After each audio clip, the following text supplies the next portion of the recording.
अच्छा हो या बुरा, सब किए कर्मों का फल जरूर मिलता है। किसी को जल्दी, किसी को देर से मिलता है। दोस्तों नमस्कार।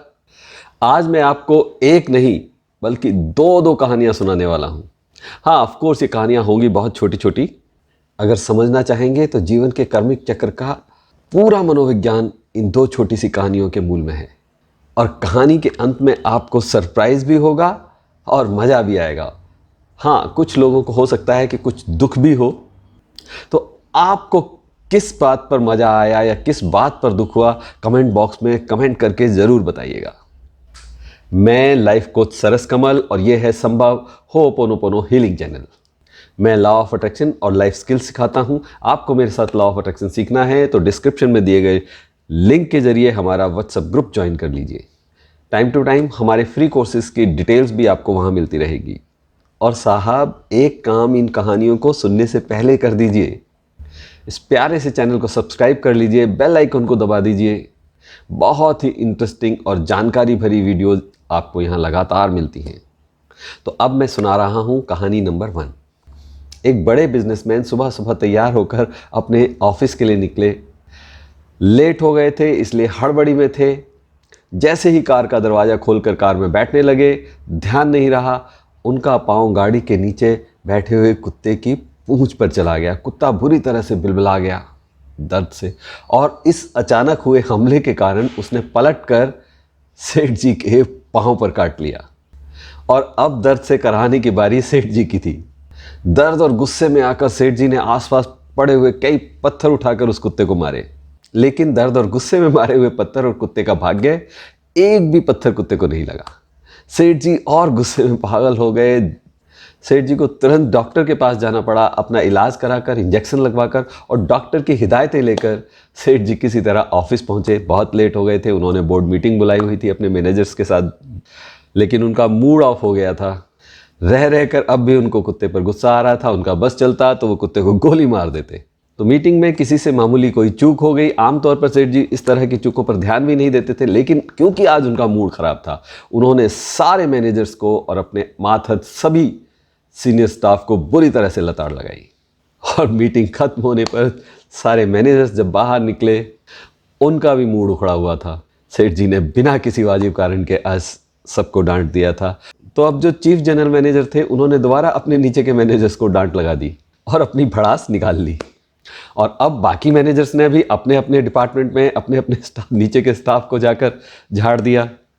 सब ने अपनी खीज निकाल ली। अब नीचे के जो स्टाफ थे, उन्होंने भी अपनी खीज किसी न किसी पर तो उतारनी ही थी। सारा दिन ऑफिस में यही खेल होता रहा। हर सीनियर अपने जूनियर को डांटता फटकारता रहा। वैसे ये बहुत कॉमन सिनेरियो है। बहुत बार ये सीन ऑफिसेज में दोहराया जाता है, राइट? अपने नीचे काम करने वालों पर ऐसे ही खीज उतारी जाती है। तो वहाँ भी ऐसा ही हुआ। ऐसा करते करते बारी चपरासी की आ गई और उस पर तो कई लोगों ने अपनी खीज उतार ली और वो आगे किसी को कुछ पलटकर नहीं कह सका। मन ही मन बुड़बुड़ाता रहा और सबने उसे काम ज़्यादा दे दिए। काम के चलते वो लेट हो गया। काम खत्म होने पर ड्यूटी खत्म करके वो वापस घर की ओर चला। भुनभुना रहा था। रास्ते में उसने दारू भी चढ़ा ली। आज वो बहुत गुस्से में था। और ये चपरासी सेठ जी के सर्वेंट क्वार्टर्स में ही रहता था। उनकी पत्नी भी सेठ जी के घर में काम करती थी। वो अपने घर पहुंचा, उसने डोरबेल बजाई। रोज़ की तरह चपरासी की पत्नी ने दरवाज़ा खोला और आते ही पूछा, आज फिर लेट हो गए? इस पर चपरासी ने अपनी खीज अब अपनी पत्नी पर उतारी और चीख कर बोला, मैं क्या ऑफिस में गुल्ली डंडा खेलने जाता हूं? मेरा दिमाग खराब पहले ही हो रखा है, ज़्यादा बक मत कर, चल खाना लगा। पत्नी अब बुड़बुड़ाती हुई रसोई में चली गई। अब पत्नी के खींचने की बारी थी। खाना बनाती जा रही थी। इतने में उसका बच्चा छोटा आकर किसी बात पर जिद करने लगा। पत्नी ने अपनी खींच बच्चे पर उतार दी। उसने कस के 2-4 चांटे उसको लगाए और कहा, भाग यहां से।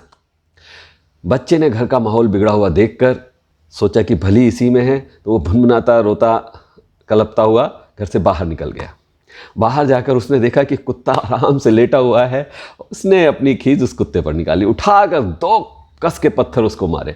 कुत्ता काएं काएं करता हुआ वहां से भागा। यहाँ कहानी में ट्विस्ट है दोस्तों, ये वही सुबह वाला कुत्ता था। यहाँ समझने वाली बात यह है कि उस कुत्ते को उसके काटने पर बदले में पत्थर तो पड़ने ही वाला था।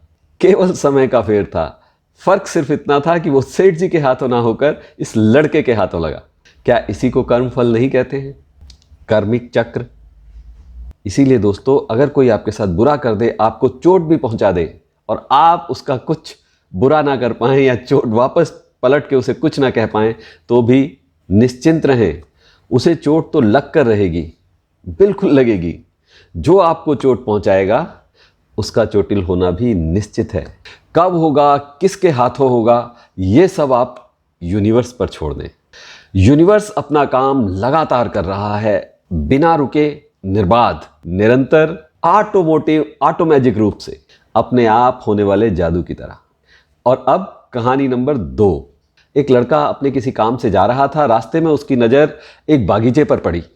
घने आम के पेड़ थे, रसदार आम लटके हुए थे। देखकर लड़के की जीभ में पानी आ गया। उसने सोचा क्यों ना 2-1 आम खा लिए जाएं। वो झटपट दौड़ कर गया आम के पेड़ के नीचे। उसने आम तोड़ा और उसे चूसने लगा। वाह, मज़ा आ गया, क्या रसीले आम हैं। लेकिन अचानक उतनी ही देर में वहाँ बागीचे का रखवाला माली आ गया। उसने देखा कि ये लड़का उसके बगीचे से आम तोड़कर खा रहा है। उसका गुस्सा 7वें आसमान पर पहुंच गया। उसने दूर से ही डंडा खींच कर मारा। लड़का उसकी साइड में पीठ करके खड़ा हुआ था। डंडा उसकी पीठ पे जाकर लगा। डंडा पड़ने से लड़का दर्द से एकदम बिलबिला गया। आम हाथ से छूट गया। उसकी आंखों से आंसू आ गए। अब सोचिए क्या हुआ। आम को देखा था आंखों ने, लालच आया मन में, पानी आया जीभ में, आम के पेड़ तक लेके गए उसके पैर और हाथों से उसने तोड़ा आम। आम खाया मुंह से और स्वाद लिया जीभ ने, लेकिन डंडा पड़ा पीठ पर। फिर भी आंसू आए आंख में। क्यों? अरे मैंने अभी तो बताया था, क्योंकि आम को देखा आंख ने था, शुरुआत वहां से हुई। और अभी मैंने बताया था कि कर्म चक्र घूमकर वापस जरूर आता है। तो कैसी लगी ये 2 नन्ही पर गूढ़ संदेश लिए हुए कहानियां आपको पसंद आई हो, इनसे आपकी कुछ जानकारी बढ़ी हो, तो अभी के अभी चैनल को लाइक कर दीजिए और अपने कम से कम 3 प्रियजनों के साथ शेयर जरूर कीजिए। और हमारा व्हाट्सएप ग्रुप जरूर ज्वाइन कर लीजिएगा। उसका लिंक डिस्क्रिप्शन में मिल जाएगा। वहाँ लॉ ऑफ अट्रैक्शन पर ढेरों जानकारियाँ साझा होती रहती हैं। बहुत जल्द फिर मिलेंगे एक और शानदार, थॉटफुल, यूजफुल वीडियो के साथ। तब तक कीप प्रैक्टिसिंग, अभ्यास करते रहें, अच्छा सोचें, अच्छा बोलें, अच्छा करते रहें। नमस्कार।